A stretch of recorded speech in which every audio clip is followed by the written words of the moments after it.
Te damos muchísimas gracias, Dios mío, por este privilegio tan maravilloso que nos das una vez más, de poder estar aquí reunidos en tu presencia. Gracias por este gozo, esta alegría de poder ver, Señor, a estos hermanos que han hecho un esfuerzo tremendo para ver ese sueño cumplido de poder estar aquí con nosotros y gozarse juntamente en la palabra y juntos disfrutar de nuestra comunión contigo, Señor. Gracias, Padre, por todo lo que estás haciendo, por todas las sorpresas que cada día nos muestras y por este tiempo de refrigerio y de renovación espiritual en el cual tú, Señor, nos tienes sumergidos y estamos disfrutando muchísimo de toda tu obra, de cómo se está extendiendo tu reino, de cómo tu palabra está llegando a centenares, a miles de vidas, Señor. Y gracias te damos porque la obra, quien la está haciendo eres tú, Señor. A ti, por supuesto, te daremos siempre todo el reconocimiento, la gloria, el honor.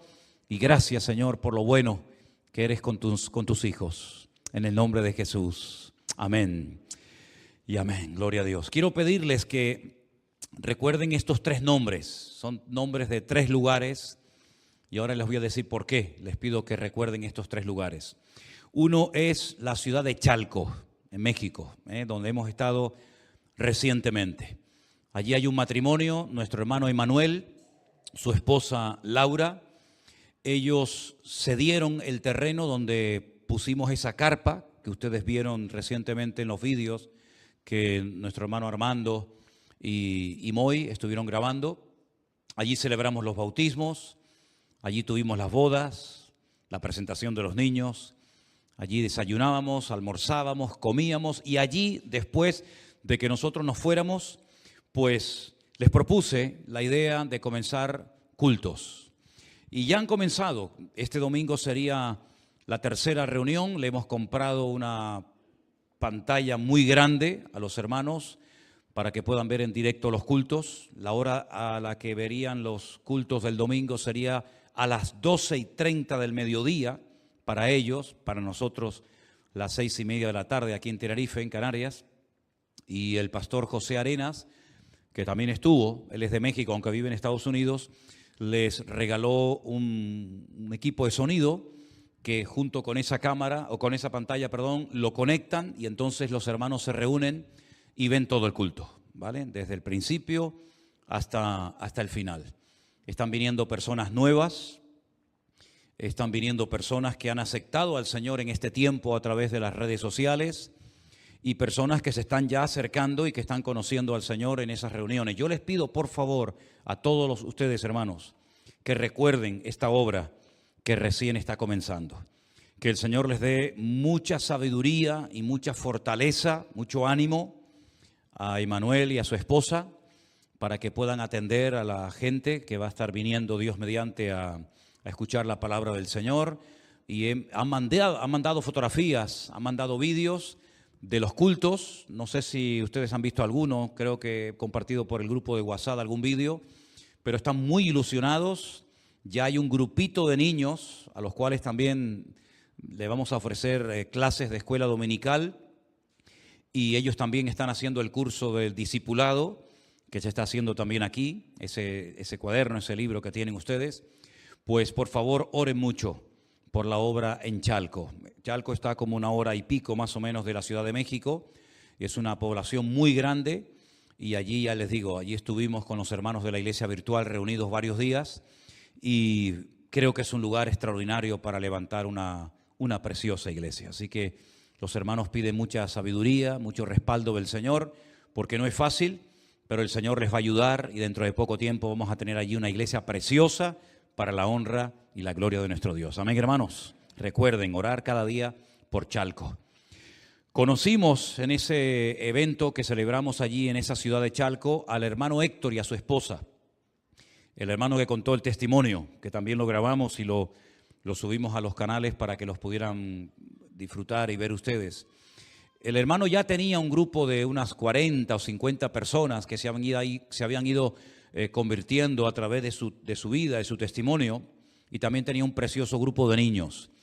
Ya se habían comprado sillas para que pudieran reunirse, se habían mandado libros, se habían mandado Biblias. Creo que también alguien donó un equipo de sonido si no recuerdo mal, nuestro hermano Jeremías de Estados Unidos. Y también le hemos comprado una pantalla muy grande para que los hermanos se puedan reunir en un solo lugar, porque no cabían todos. Y entonces yo le propuse, tuvimos una reunión, y yo le propuse de que buscaran un local. Creo que sí les he mandado unos vídeos donde se veía el local que hace esquina en la ciudad de Torreón. Esta es otra ciudad que está a 12 horas de Chalco, ¿verdad? Y el hermano vino en avión con su esposa. Y entonces, si no recuerdo mal, ayer o antes de ayer hicimos una videollamada y con los dueños, con el gestor y con el hermano Héctor, pues leímos el contrato. Nunca había hecho eso a través de internet, a través de una videollamada, hacer un contrato, y ya hemos firmado un contrato a 2 años de un local muy lindo en pleno centro de la ciudad de Torreón para que comiencen los cultos cuanto antes. Ya se estaban llevando a cabo cultos, pero ahora se van a juntar todos en ese local, que ahora dentro de una semana o 10 días van a sacar toda la mercadería, todo lo que había en ese local, y se va a convertir en una iglesia. Entonces hemos mandado a hacer 2 carteles, porque hace esquina, vamos a poner 2 carteles anunciando los cultos. Hablando de carteles, no sé si os habéis dado cuenta, hemos cambiado el cartel de la iglesia. ¿Alguien se dio cuenta? 1, 2. Bueno, pues fíjense, el cartel de la iglesia es nuevo. Hemos hecho un cartel, yo creo que más bonito, más grande y con más información que el que teníamos durante años. Bueno, pues hemos encargado 2 carteles para el grupo de hermanos que se van a reunir en Torreón, y pido por favor también que el Señor respalde y le dé mucha sabiduría a nuestro hermano Héctor y a los hermanos allí, porque están muy, muy ilusionados. Ya tienen su pantalla, su equipo de sonido, sus sillas, ya tienen su local que lo van a estrenar, Dios mediante, dentro de un par de semanas. Así que por favor pido también oración por esta obra que recién está comenzando. Amén, hermanos. Y por supuesto seguir orando por la obra que comenzó en este último año en Tierra Alta, en Colombia, donde nuestro hermano Osman, el Señor lo está usando y bendiciendo muchísimo, y la obra sigue adelante, ¿verdad? Y hay ya un grupo precioso de jóvenes, de niños, de matrimonios que se han ido añadiendo a la iglesia. Ellos siguen celebrando cultos, me parece que hacen un culto a la semana, el jueves, si no recuerdo mal, y también el domingo a la mañana. Así que estos 3 lugares, Chalco, Torreón y Tierra Alta, ¿se acordarán de los nombres?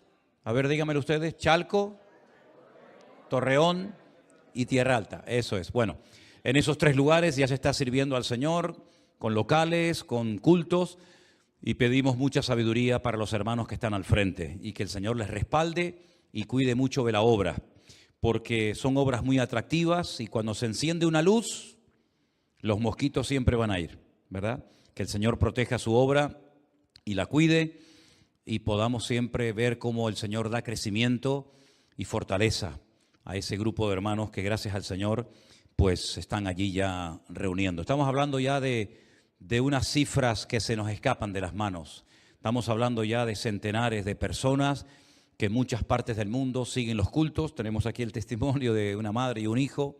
Tenemos llamadas, mensajes todos los días de personas que se han convertido al Señor, se han reconciliado con el Señor, han salido de lugares donde lamentablemente no estaban siendo muy bien adoctrinados espiritualmente hablando, sino más bien todo lo contrario, y que el Señor nos dé fuerzas y sabiduría para poder atender tantos y tantos compromisos y llamadas y mensajes que diariamente tenemos que responder. Este fin de semana, el día viernes, el sábado y el domingo, estuve en Italia. Ustedes saben que los pastores, bueno, no todos, pero un buen grupo de pastores, casi 50, han creado algo que lo conocen o se llama como una sola iglesia. Una sola iglesia es, digamos, la unión de un montón de pastores y de iglesias que deciden trabajar juntos. Muchos de ellos se han conocido en este periodo de tiempo, se han hecho amigos y organizan eventos de vez en cuando juntos. Y en esta ocasión me invitaron a mí para que el día viernes estuviéramos en una iglesia que no conocía, llevando a cabo un culto exclusivamente para pastores, para obreros, para gente que está involucrada, ¿no?, en el ministerio, en la obra del Señor. Fue un tiempo muy bonito. Ahora les voy a compartir a ustedes algo de lo que les compartí a ellos la noche del viernes. Vino un buen grupo de pastores, tuvimos un ambiente muy bueno, y al día siguiente, sábado, en la iglesia del pastor Antonio Panoquia, al cual siempre manda saludos para ustedes. Ustedes lo conocen porque lo tuvimos aquí con nosotros en un retiro y siempre me quedo en su casa a dormir y a comer. Pues allí tuvimos un culto unido. Fue un culto precioso, vino muchísima gente, casi no cabíamos en el local, pero el Señor les ha provisto de un local precioso que antiguamente era un salón de baile, era también una discoteca durante algún tiempo. Y en el tiempo del confinamiento se cerró y los hermanos que tenían un local que estaba en muy malas condiciones. La última vez que estuve predicando en el antiguo salón le dije: hermano, estar aquí es un peligro. Todo el techo estaba lleno de agujeros, caían trozos de bloque, trozos de piedra del techo, se veían ya los hierros. Y le dije: hermano, esto es realmente un peligro, una temeridad. Algún día, Dios no lo quiera, cae un trozo de ladrillo, un bloque en la cabeza de alguien y podéis tener un serio problema. Tenéis que orar urgentemente para salir de aquí. Bueno, los hermanos un poco se asustaron con lo que les dije y comenzaron a buscar y consiguieron un local precioso. Es en una zona que está muy bien, suben unas pequeñas escaleras y a la derecha, cuando entran, tienen un salón que parece un salón de un hotel gigantesco, un salón muy bonito, un salón precioso, sin columnas, diáfano, con falso techo, totalmente insonorizado, porque antiguamente, ya digo, era un salón de baile, era una discoteca. Y subiendo esas mismas escaleras a mano izquierda hay un salón exactamente igual, enorme, grandísimo. Y el hermano Antonio me habló de que había otro local. Y le dije: hermano, ¿y por qué no lo alquilas? Y entonces los animé, los desafié a creerle al Señor. Digo: mira, aquí podrían hacer una cocina extraordinaria. Ellos siempre se quedan a comer después de los cultos, para las escuelas dominicales, reuniones para jóvenes, y tendrían un salón solamente para los cultos y otro salón enorme, inmenso, para todo esto que les acabo de comentar. Entonces, en el último viaje, que estuve no hace mucho tiempo, les animé, los desafié a alquilar ese local, y ahora que fui, pues de las 3 dueñas, había una que no estaba muy de acuerdo, al final accedió, está de acuerdo, y entonces nosotros le hemos mandado una muy buena ofrenda para ayudarles, y estando allí nosotros firmaron el local, y así que ahora tendrán un salón enorme solamente para los cultos, otro salón única y exclusivamente para escuelas dominicales, comedor y otras actividades. Así es que damos gracias al Señor que la obra no para de crecer y de ser bendecida cuando se hacen las cosas decentemente y con orden. El crecimiento que da Dios es un crecimiento que trae bendición. El crecimiento que produce el activismo del hombre, sinceramente no me interesa. Porque lo que único nos interesa a nosotros los cristianos hoy en día es que el Señor se mueva y que Él sea el único que se lleve toda la honra, la gloria y el reconocimiento. Amén, hermanos. Así es que ese culto unido lo tuvimos en su iglesia, y el domingo a la mañana fui a predicar a la iglesia de un pastor peruano que no conocía, pero estuve con él. Estuvimos allí en su congregación. Al mediodía fui a comer con el presidente de los pastores de Milán. Y luego por la tarde tuvimos la despedida en otra iglesia, otro culto. Y vinieron muchísimos hermanos, muchísimos pastores que no tenían culto por la tarde, y tuvimos también un culto muy hermoso. Quiero también darles saludos. ¿Se acuerdan ustedes de aquella parejita? Él se llama Andrea y ella se llama Cristal. No sé cuántos de ustedes se acuerdan. Estuvimos comiendo en vuestra casa cuando tenían ustedes la casa en Guamasa, Este matrimonio manda saludos para ustedes. Ella es la hija del pastor Antonio. Así es que ha sido un tiempo muy fructífero. No hemos parado desde por la mañana hasta prácticamente por la noche. Era atender y atender, gente y gente y gente. Vinieron algunos pastores de zonas muy lejanas de donde yo estaba, específicamente para los cultos de pastores, para las reuniones, y fue un tiempo muy lindo. También tuvimos la oportunidad de ver a nuestra hermana María Elena y a otras hermanas de nuestra iglesia virtual en Italia, así que ha sido un tiempo muy hermoso, muchísimo frío. Créame que a veces oigo a gente por aquí que dice, está haciendo frío en Tenerife. Digo, ya, pues estábamos a 0 grados, estábamos a 0 grados con los techos de los coches totalmente llenos de hielo y aún no ha empezado el invierno, pero hacía, ya digo, mucho frío. Pero se estaba muy, muy a gusto, porque realmente el frío cuando es una temporadita corta, se disfruta, pero gracias al Señor por el clima que tenemos aquí. Amén, hermanos. Quiero llevarles a la primera lectura de la noche. Levítico, el libro de Levítico en el Antiguo Testamento, el capítulo 21. En ese libro, el libro de Levítico, o Vaikra, como se conoce su nombre original en hebreo, es un manual de instrucciones para los levitas. Los levitas eran los encargados de ministrar en el templo, todo el tema de los sacrificios de animales, todas las ceremonias, los rituales que tenía que llevar a cabo el pueblo de Israel, tanto en el tabernáculo como posteriormente en el templo. Y el libro de Levítico es un manual donde ellos reciben instrucciones, consejos y mandamientos para saber cómo ministrar adecuadamente en la casa de Dios. Porque vamos a ver en esta tarde que ministrar, atender o servir al Señor es lo más sagrado que un ser humano puede hacer en esta vida. Lamentablemente hay muchas personas que piensan que todo vale, que no importa cómo ministremos, no importa cómo prediquemos, no importa cómo nos comportemos en la iglesia, no importa si estamos bien preparados o mal preparados. Total, como dicen, ¿cómo es para el Señor?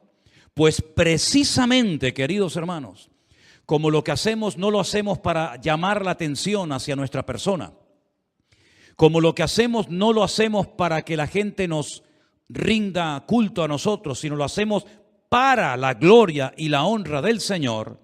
Todo lo que hagamos en esta vida para Él, tenemos que hacerlo decentemente y con orden. Y todo no vale. Hay cosas que si las vas a hacer mal o no sabes hacerlas, mejor es que no las hagas. Porque para el Señor tenemos que ofrecer siempre lo mejor. Amén, hermanos. ¿Estamos de acuerdo? En Levítico capítulo 21 encontramos instrucciones específicas para los hombres que iban a dedicarse a ministrar al Señor. Los requisitos que tenían que cumplir.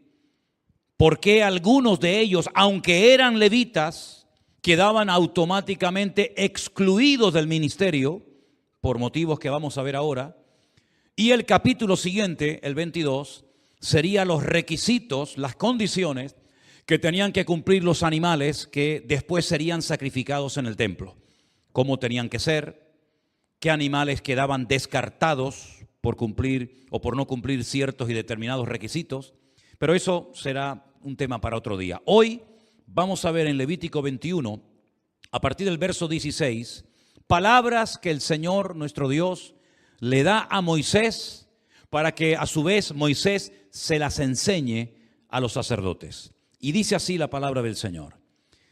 Jehová, nuestro Dios, habló a Moisés y le dijo, habla a Aarón. Aarón era el hermano de Moisés y era el sumo sacerdote, y dile, ninguno de tus descendientes por sus generaciones que tenga algún defecto se acercará para ofrecer el pan de su Dios. Porque ningún varón en el cual haya defecto se acercará. Varón ciego, cojo, mutilado, sobrado, varón que tenga quebradura de pie o rotura de mano, o jorobado o enano, o que tenga nube en el ojo, o que tenga sarna o empeine o testículo magullado. Ningún varón de la descendencia del sacerdote Aarón, en el cual haya defecto, se acercará para ofrecer las ofrendas encendidas al Señor. Hay defecto en él, no se acercará a ofrecer el pan de su Dios. es muy interesante notar que había ciertos y determinados defectos físicos que le impedían al levita ministrar en la presencia del Señor. Podían comer de las ofrendas, pero no podían ministrar en el templo o en el tabernáculo. Y la pregunta es, ¿por qué personas con ciertos y determinados defectos físicos el Señor les impedía ministrar en la casa de Dios? Hemos dicho muchas veces que lo natural es un reflejo de lo espiritual.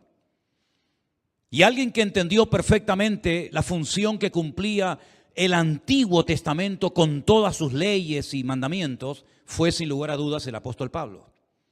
El apóstol Pablo dijo que todo lo que se hacía en el Antiguo Testamento era como una especie de sombra, una especie de lección objetiva de principios espirituales que serían revelados cuando viniera el Señor Jesucristo. Y esos defectos físicos nos hablan de defectos espirituales. Pero lo que se veía era el defecto físico, pero no la deficiencia, no la carencia espiritual. Pero ya digo, a través de esos defectos físicos podemos aprender ciertas y determinadas lecciones espirituales. Por ejemplo, la palabra ciego en hebreo es iver. Haiti iver, dijo uno, ¿no? Fui ciego, mas ahora veo. Pero la palabra que aparece en el texto original en Levítico para ciego es avar. Un iver es una persona que no ve absolutamente nada. Pero un avar es una persona que tenía problemas de vista, problemas de visión. Realmente está haciendo referencia a lo que hoy en día llamaríamos una especie de nube en el ojo, de catarata. Ves, pero no como tienes que ver. Y esa persona quedaba automáticamente excluida, porque si algo tenemos que tener hoy en día más que nunca, sobre todo los que estamos sirviendo al Señor, pero también todos los creyentes, es visión espiritual. No hay nada peor que ser un ciego espiritualmente hablando. Los pastores no podían ser ciegos porque ¿cómo van a proteger al rebaño de peligros? De lobos, de osos, de animales salvajes. Un pastor ciego no podía estar vigilando para que el rebaño no sufriera ningún peligro. De hecho, la palabra pastor, roé, está ligada con la palabra roí, que es el que me ve, el que me observa. Y cuando un sacerdote tenía problemas de visión, en cierto sentido refleja o nos habla acerca de un líder ciego que no es capaz de reconocer el peligro, que no tiene visión espiritual, que no es capaz de discernir lo que Dios está haciendo, no lo ve.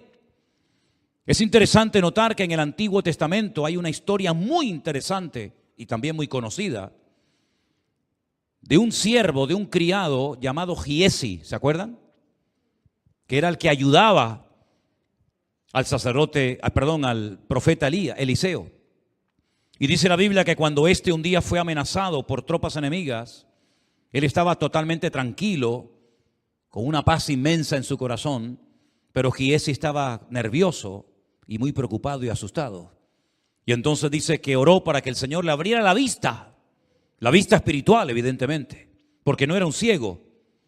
Y dice la Biblia que cuando el Señor le abrió la vista espiritual, pudo ver una protección de Dios, vio ángeles, vio carros de fuego alrededor del hogar del profeta, del siervo de Dios. Vio la protección de Dios, cosa que antes no podía ver. Tenemos que tener hoy en día más que nunca los ojos bien abiertos para que podamos ver lo que Dios está haciendo, lo que es de Dios y lo que no es de Dios, aunque aparentemente pueda parecer que es de Dios.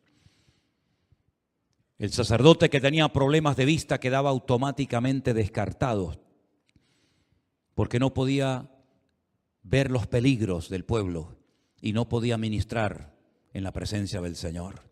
Pero tampoco el cojo, el que tenía problemas a la hora de caminar, el que estaba lisiado de los pies, no podía ministrar en la presencia del Señor.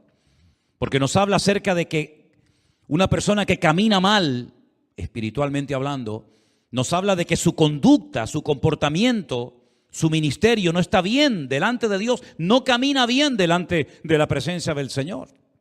Y tenemos el caso de un joven muy conocido en el Antiguo Testamento que fue nieto del primer rey de Israel, llamado Mefiboset, que dice la Biblia que cuando era niño la persona que lo cuidaba al salir corriendo se le cayó de los brazos y el niño cayó y quedó lisiado de los pies para toda la vida. Y la Biblia nos dice que tenemos que andar dignamente en la presencia del Señor, dando un buen testimonio dentro y fuera de la iglesia.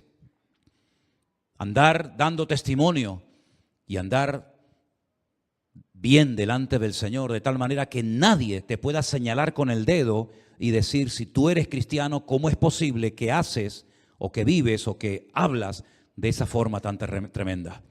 El cojo, el lisiado de los pies, el que no caminaba bien, no podía ministrar en la presencia del Señor, como el que anda mal delante de la presencia de Dios hoy en día tampoco es digno de poder subirse a un púlpito y predicar la palabra del Señor.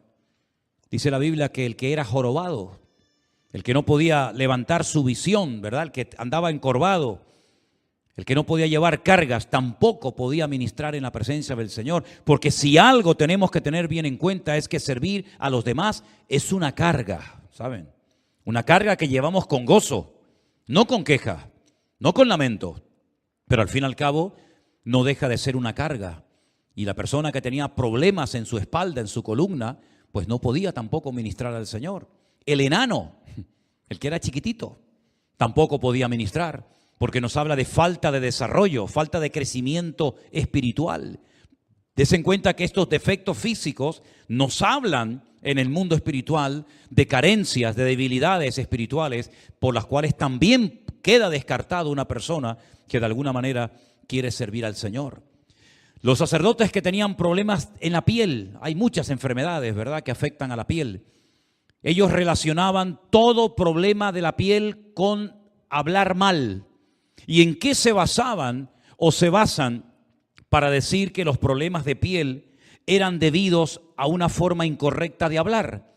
Bueno, se basan en el pasaje de cuando dice la Biblia que Miriam, no esta Miriam, sino Miriam, la hermana de Moisés y de Aarón, criticó y habló mal de su hermano. Y automáticamente quedó leprosa y durante 7 días tuvo que ser expulsada del campamento y todo el campamento se detuvo esperando por ella. Así como ella, cuando Moisés era un niño puesto en una canasta, ella esperó por su hermano, ahora su hermano espera por ella durante una semana, hasta que al final el Señor la restaura, la sana, y entonces es por el hecho por lo que relacionan todos los problemas de lepra y de cuestiones de piel con hablar mal. Y si algo tenemos que cuidar los cristianos hoy en día es nuestra boca. Dice la Biblia que todo lo que hablemos tiene que ser para edificar y no para debilitar. No andarás chismeando entre tu pueblo. Es uno de los textos del libro de Levítico. Toda palabra salga sazonada con sal para edificar, para bendecir. Bendecir significa hablar bien. Maldecir significa hablar mal.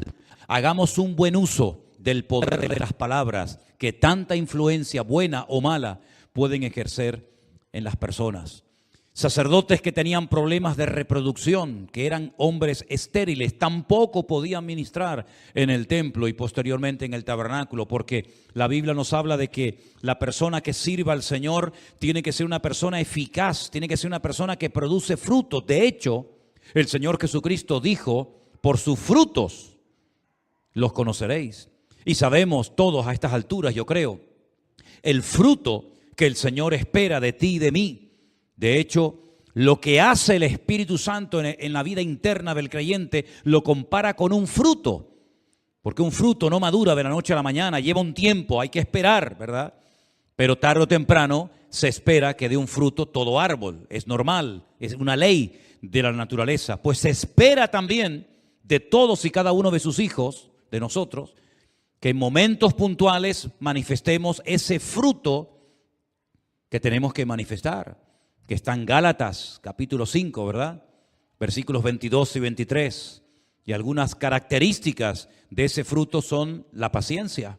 Me hace mucha gracia cuando hay creyentes que llevan un montón de años convertidos y de vez en cuando dicen, es que tengo poca paciencia. Y llevan 30 años convertidos. O tienen falta de amor, o de mansedumbre, o de benignidad, o de fe, que también es una parte del fruto del Espíritu Santo en nuestra vida. No podemos excusarnos y decir que bueno, que todavía no estamos dando fruto, porque el Señor espera ya a estas alturas de nuestra vida que todos estemos dando mucho fruto. Y dice la Biblia que el que no lleva fruto lo cortará para que no inutilice la tierra, y el que lleva mucho fruto lo limpiará. ¿Para qué? Para que dé más fruto todavía. Que el Señor nos ayude a ser una iglesia y a ser un pueblo fructífero y no ovejas estériles que solamente queremos recibir, sino que a través de nuestra vida se manifieste la vida de nuestro Señor Jesucristo. ¿Cuántos dicen amén? Si ustedes se han dado cuenta, todos los defectos que impedían a los sacerdotes ministrar tienen que ver con lo físico. No se toca nada acerca del carácter, no se hablan cosas relacionadas con la familia. Sin embargo, cuando vamos al Nuevo Testamento, no queda excluida una persona para ministrar al Señor por el hecho de que tenga un defecto físico. Yo he conocido pastores ciegos. Yo he conocido pastores en sillas de ruedas.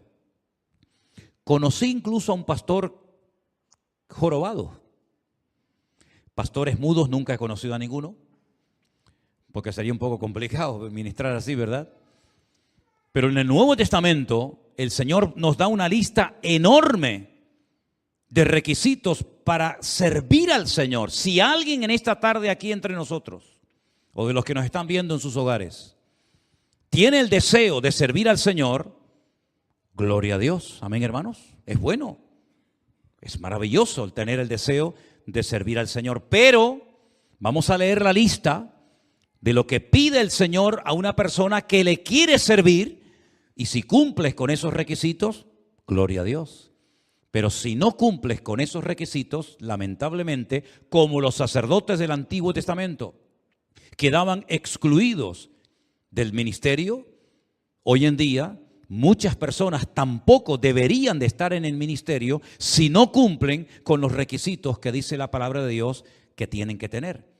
Y la iglesia sufre cuando hay un mal liderazgo. No sé cuántos de ustedes habéis sido víctimas de un mal o de un pésimo liderazgo. Personas que haciendo a veces un mal uso de su poder o de su autoridad, abusan y hacen daño a las personas creyendo que porque son pastores o siervos de Dios pueden hacer lo que les da la gana. Y se equivocan rotundamente.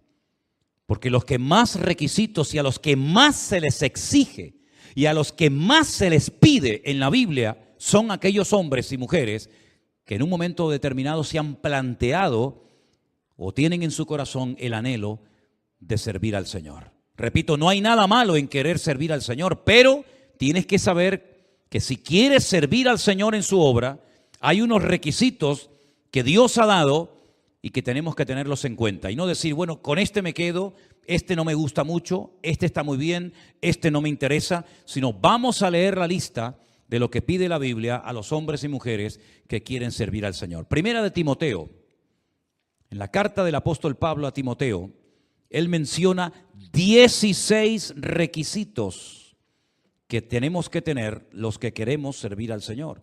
Que Dios nos ayude a cumplir con lo que vamos a leer. Ahí tenemos el versículo 1. Primera de Timoteo capítulo 3. Palabra fiel. Si alguno anhela obispado o servir al Señor, vamos a ponerlo así, buena obra desea. Pero, es necesario, en otras versiones dice, es imprescindible, es requisito fundamental que el obispo, el pastor, el obrero, sea irreprensible.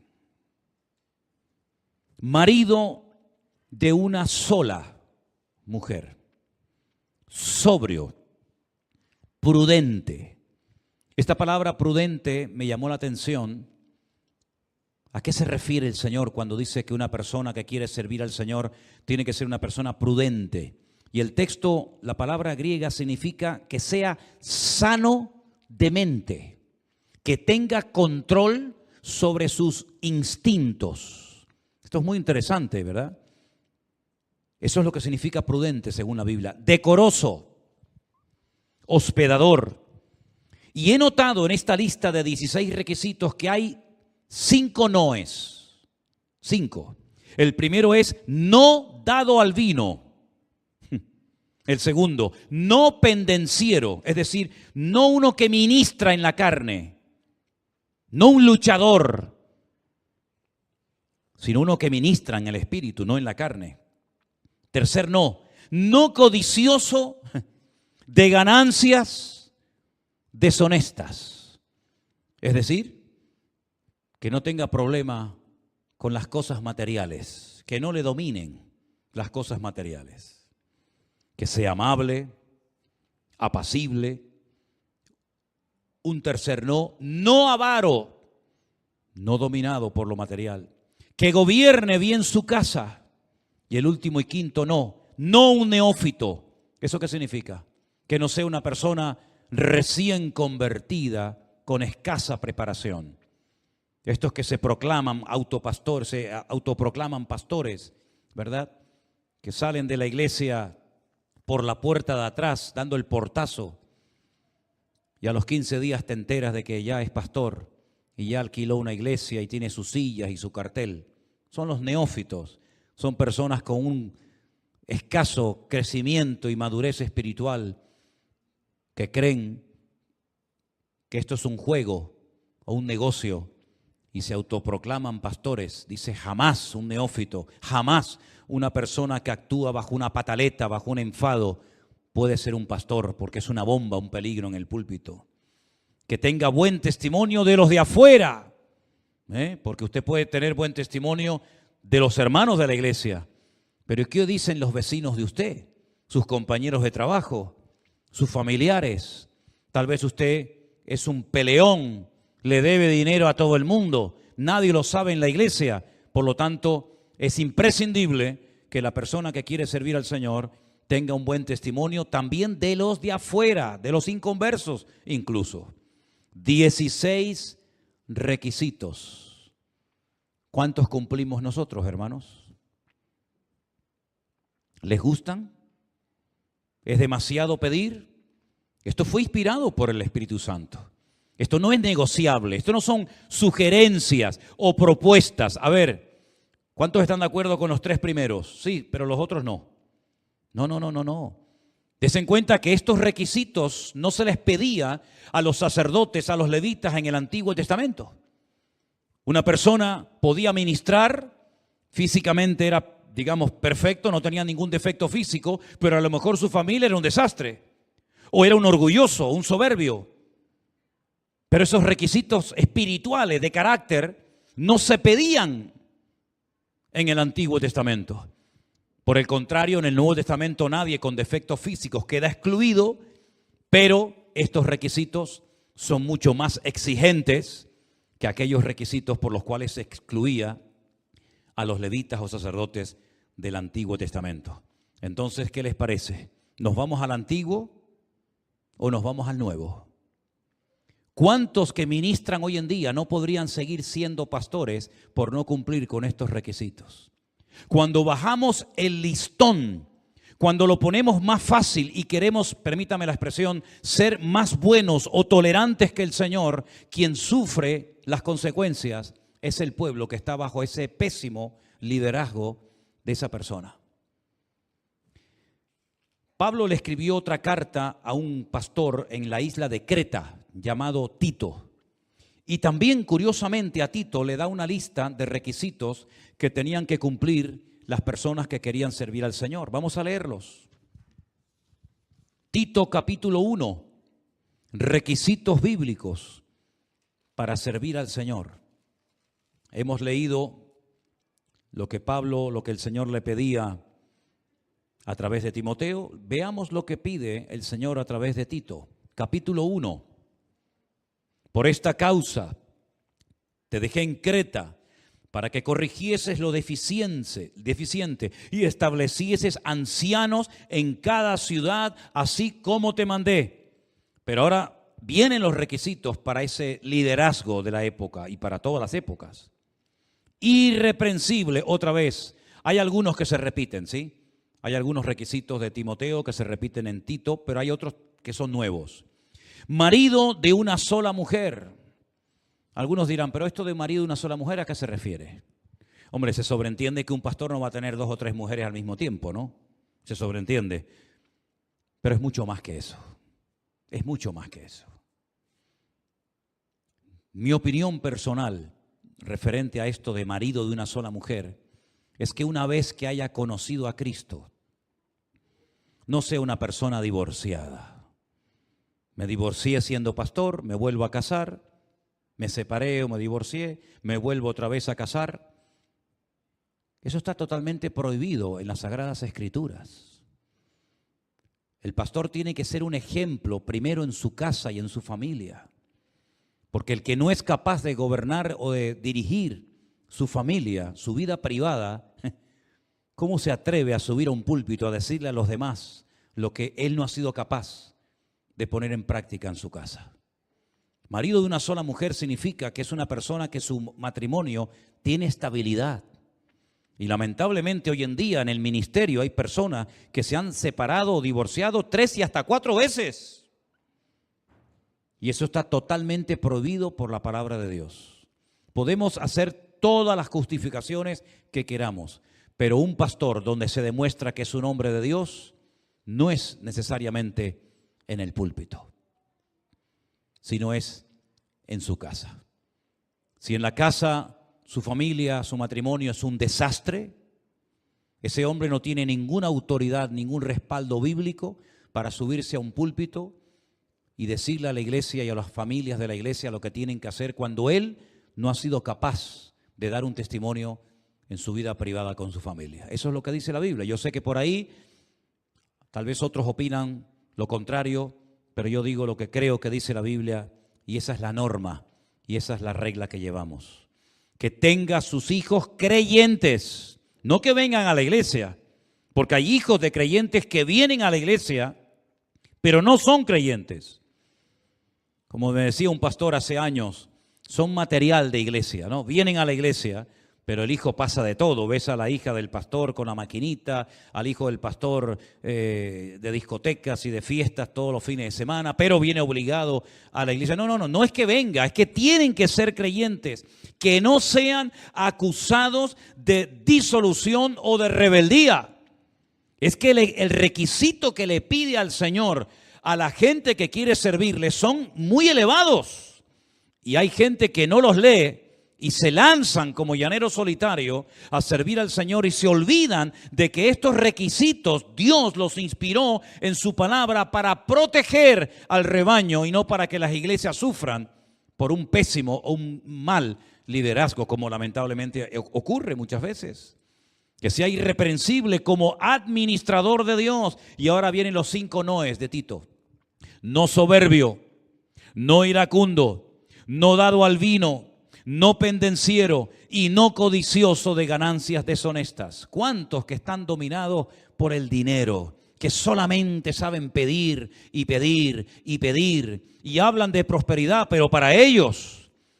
¿Y cuántos que son insaciables? Miren, ahora he conocido en este último viaje que he hecho a Italia, se me acercó una noche una madre con su hija y un nietito pequeñito, un niño que tienen que operar dentro de unos días de una serie de cosas. Estas hermanas, esta madre y esta hija cubanos viven en Italia y se me acercaron para pedirme oración por su nieto. Y le dije, por supuesto, hermana, vamos a orar ahora mismo. Y me dice, ¿y cuánto tenemos que sembrarle? Me dicen. ¿Cuánto tenemos que darle para que usted ore por nuestro nieto? Y le dije, hermana, con todo mi respeto le voy a decir algo. Si usted me conociera, jamás se le ocurriría decirme semejante cosa. porque ni se me pasa por la imaginación, antes muerto, que pedirle a usted una ofrenda para poder orar por un niño que dentro de unos días va a ser operado. ¿Por qué me dice usted eso? Le digo esto, pastor, porque hemos salido de una iglesia donde cada vez que le pedíamos oración al pastor por nuestras vidas, por nuestra familia, por trabajo, por nuestro nieto o por la cuestión que sea, primeramente le teníamos que dar un sobre con una ofrenda importante al pastor. El pastor la abría, la contaba, la miraba y decía: está bien, han sembrado, ahora yo oro por ustedes. Pero un día no le dieron ofrenda y el pastor se negó rotundamente a orar por su nieto. Y le dije: ¿usted sigue asistiendo a esa iglesia? Y me dijo: bueno, hermano, de vez en cuando. Y le dije: salga corriendo inmediatamente de esa cueva de ladrones. Puso los ojos como huevos. Pastor, es que me da temor. Digo, temor debería de darle seguir en ese antro, porque eso es una cueva de ladrones, según la Biblia. Eso no tiene nada que ver con el evangelio del Señor Jesucristo. Es una vergüenza que una persona se llame pastor y exija a los miembros de su iglesia una ofrenda para orar por una criatura que va a ser operada dentro de unos días. Créame, queridos hermanos, que esto lamentablemente pasa.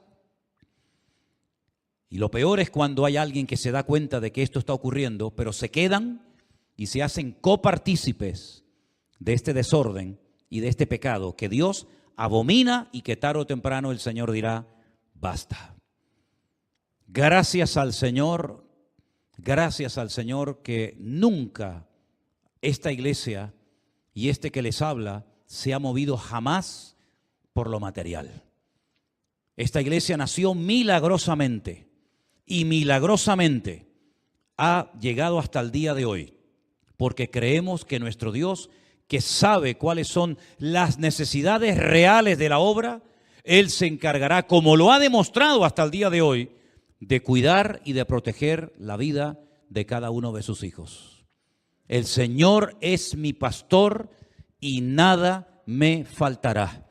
Joven fui y he envejecido, mas nunca he visto justo desamparado, ni de su descendencia que mendigue pan. ¿Cuántos dicen amén? Esa es nuestra fe, esa es nuestra confianza y esa es nuestra regla de vida. Y creemos que cuando una persona está atada o dominada al dinero, a las finanzas, esa persona es tremendamente peligrosa y no es digna de pararse detrás de un púlpito y llamarse siervo de Dios, sino más bien todo lo contrario.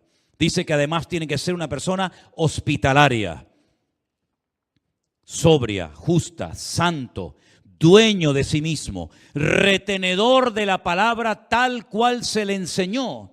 No es que se le enseñó una cosa y a los 3 días la cambia y dice: no, todo lo que se me enseñó no sirve para nada, a partir de ahora todo. No. Ser responsable de lo que aprendió, retener la palabra cual la recibió, ser respetuoso con los ministerios que te precedieron y que te ayudaron a llegar hasta aquí, porque nosotros somos el producto de personas que en este país y en muchas partes del mundo dieron su vida y derramaron su sangre para que la iglesia del Señor pudiera llegar hasta el siglo XXI sana y firme en los caminos del Señor. Una persona que es responsable, pero una persona que además es respetuosa de otros ministerios que le ayudaron a llegar hasta donde has llegado. Que pueda exhortar con sana doctrina. Que pueda convencer a los que contradicen. ¿Saben cómo yo resumiría todo esto? Que sea una persona preparada, que ama al Señor y que dedica tiempo a prepararse para poder servir mejor al pueblo del Señor. ¿Cuántos dicen amén? ¿Quieren servir al Señor? ¿Queréis servir al Señor? Pues prepárense, porque todo en la casa de Dios no vale. Si usted quiere aprender a tocar un instrumento, tiene que dedicar horas, años de su vida para aprender a tocar un instrumento bien y no de cualquier manera, en plan todo vale. Usted quiere aprender a hablar cualquier idioma, tiene que dedicar horas a aprenderse miles y miles de palabras, términos, gramática, etcétera, etcétera. Usted quiere aprender un oficio, una carrera, una profesión, tiene que dedicar años de su vida para poder llegar a decir soy un arquitecto, un médico, un abogado o lo que sea. ¿Usted quiere servir al Señor? Gloria a Dios, gloria a Dios. Pero no piense que servir al Señor es servirle de cualquier forma, de cualquier manera, sino que tenemos que estar preparados para presentar defensa con mansedumbre ante todo aquel que demande razón de la esperanza que hay en nosotros. ¿Cuántos dicen amén? Esto es lo que el Señor pedía y esto es lo que el Señor pide hoy en día a toda persona que quiera servir al Señor.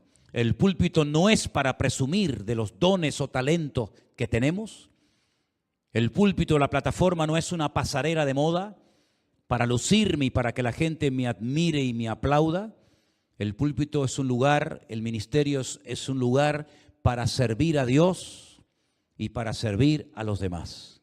Y si quieres servir a Dios, mentalízate que servir a Dios significa renunciar muchas veces a cosas que a ti te gustaría hacer o tener para honrar y servir al Señor y poder responder a preguntas, poder atender a personas y estar dispuestos al sacrificio y al esfuerzo si así lo requiere la obra del Señor en un momento puntual de nuestra vida. ¿Estamos de acuerdo, hermanos? Oramos al Señor en esta tarde. Incline su rostro, por favor, ahí donde está y piense detenidamente en estas palabras que usted ha escuchado esta tarde. Los que están en casa, tomen buena nota y recuerden que estos son los requisitos bíblicos que el Señor demanda de las personas que hoy tienen en su corazón el deseo de servirle en su reino y en su obra. Cuando no prestamos atención a los requisitos bíblicos, cuando pensamos que no son necesarios estas características en la vida de un siervo de Dios hoy en día, cometemos una gravísima equivocación y el pueblo sufre por un pésimo liderazgo y la obra no avanza y el reino de Dios se detiene y damos un pésimo testimonio al mundo cuando hay personas que no están preparadas, cuando hay personas iracundas, pendencieras, soberbias, avaras, amantes del dinero, pastoreando iglesias, presidiendo denominaciones, olvidándose de que el ministerio no es servirme de la gente, sino el ministerio es servir a la gente como Cristo sirvió y sigue sirviendo a su amada iglesia y la cuida y la sustenta. Señor, te pedimos en el nombre de Jesús que tengamos presente todos los días de nuestra vida estos requisitos bíblicos para poder servirte con efectividad en tu reino y que el pueblo de Dios sea edificado y bendecido y ministrado a través de tu palabra en cada reunión, en cada culto. Gracias te damos, oh Dios, por el honor tan grande que tenemos de poder servirte. Ayúdanos a madurar, a crecer y a tomarnos en serio lo más importante que un ser humano puede hacer en esta vida, que es servir a Dios, al Rey de Reyes y al Señor de los Señores. Que todas las personas que estén sirviendo hoy por hoy al Señor, como maestras de escuela dominical, como pastores o como cualquier otra función que puedan llevar a cabo, tengan en cuenta que tú exiges mucho de aquellos hombres que han puesto su mano en el arado y quieren dedicar todo su tiempo y su vida a servir al Señor. Ayúdanos, fortalécenos en la fe para que podamos siempre cumplir con tu palabra en el nombre de Jesús. Amén y amén. Gloria al Señor.